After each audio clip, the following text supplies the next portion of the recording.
જય શક્તિમાં મિત્રો, શક્તિફૂડ કિચનમાં તમારું સ્વાગત કરું છું. ફરાળી કઢી બનાવવા માટે પહેલાં મરચાં અને આદુને વાટી રાખીશું. હવે એક તપેલીમાં છાશ લઈશું અને એમાં 1 ચમચી ધાણા જીરું પાવડર, અડધી ચમચી હળદર, સ્વાદ અનુસાર મીઠું ઉમેરીશું અને એમાં ગોળ ઉમેરી લઈએ. મેં દેશી ગોળ લીધો છે, કોલ્હાપુરી ગોળ પણ લઈ શકાય છે. ગોળથી કઢીનો ટેસ્ટ ખૂબ જ સરસ આવશે. સરસ એવી ખાટી મીઠી કઢી બનીને તૈયાર થશે. હવે એમાં પાવ વાડકી જેટલો મોરૈયો ઉમેરીશું. મોરૈયાને મેં સરસ રીતે ચાળીને ચોખ્ખો કરી લીધો છે.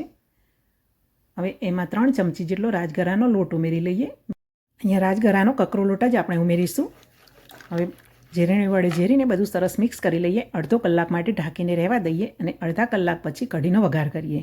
વઘાર કરવા માટે ગેસ પર તપેલી મૂકીશું. તપેલી મોટી રાખવાની છે, જેથી કઢીને ઉકળવા માટે અને ઉભરો આવે તો એને સરસ જગ્યા મળી રહે. એમાં 1 ચમચો ઘી ઉમેરીશું અને 1 ચમચો તેલ ઉમેરીશું. હવે ઘી અને તેલ ગરમ થઈ જાય એટલે એમાં 2 ચમચી જેટલું જીરું, લવિંગ, સૂકા મરચાં અને મીઠા લીમડાના પત્તાના વઘાર કરીશું.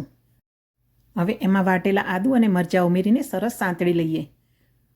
આદુ મરચાં સંતળાઈ જાય પછી કઢીનું મિશ્રણ તૈયાર કર્યું છે તે ઉમેરી લઈએ. આ કઢી આપણે ઉપવાસમાં ખાવા માટે બનાવવાના છીએ, એટલે એમાં લસણ કે ગરમ મસાલો એવું ઉમેરવાનું નથી. અને હજુ પણ આમાંથી કોઈ મસાલો તમે ન ખાતા હોય તો તે મસાલો પણ સ્કીપ કરી દેવાનો રહેશે. હળદર પણ જો ન ખાતા હોય તો હળદર પણ સ્કીપ કરી લેવાની છે. વ્હાઈટ કઢી પણ આપણે બનાવી શકીએ છીએ. હવે કઢીને આ રીતે સતત હલાવતા રહેવાનું છે. કઢી જ્યાં સુધી ઉકળે નહીં ત્યાં સુધી હલાવવાનું ચાલુ જ રાખવાનું છે. જો હલાવવાનું બંધ કરીએ તો પાણી અને છાશ છૂટા પડી જાય છે, એટલે કે કઢી ફાટી જાય છે. તો આ રીતે હલાવવાનું ચાલુ રાખીશું અને જેમ જેમ કઢી ઉકળશે તેમ જાડી થતી જશે. હવે જુઓ, કઢી સરસ ઉકળવા માંડી છે, તો હવે એને સતત હલાવવાની જરૂર નથી. હવે વચ્ચે વચ્ચે હલાવતા રહીશું અને 5 થી 7 મિનિટ સુધી આ રીતે કઢીને ઉકળવા દઈશું. જુઓ, સરસ એવી ઘટ્ટ કઢી બનીને તૈયાર થઈ ગઈ છે. કઢી સરસ રીતે ઉકળી ગઈ છે અને એમાં 4 થી 5 ઉભરા પણ આવી ગયા છે. તો કઢીમાં 5 થી 7 ઉભરા આવવા પણ જરૂરી છે, એટલા માટે જ આપણે મોટું વાસણ લેવાનું છે. તો હવે ગેસની ફ્લેમ બંધ કરી દઈએ અને કઢીને સર્વ કરવા માટે નીચે ઉતારી લઈશું.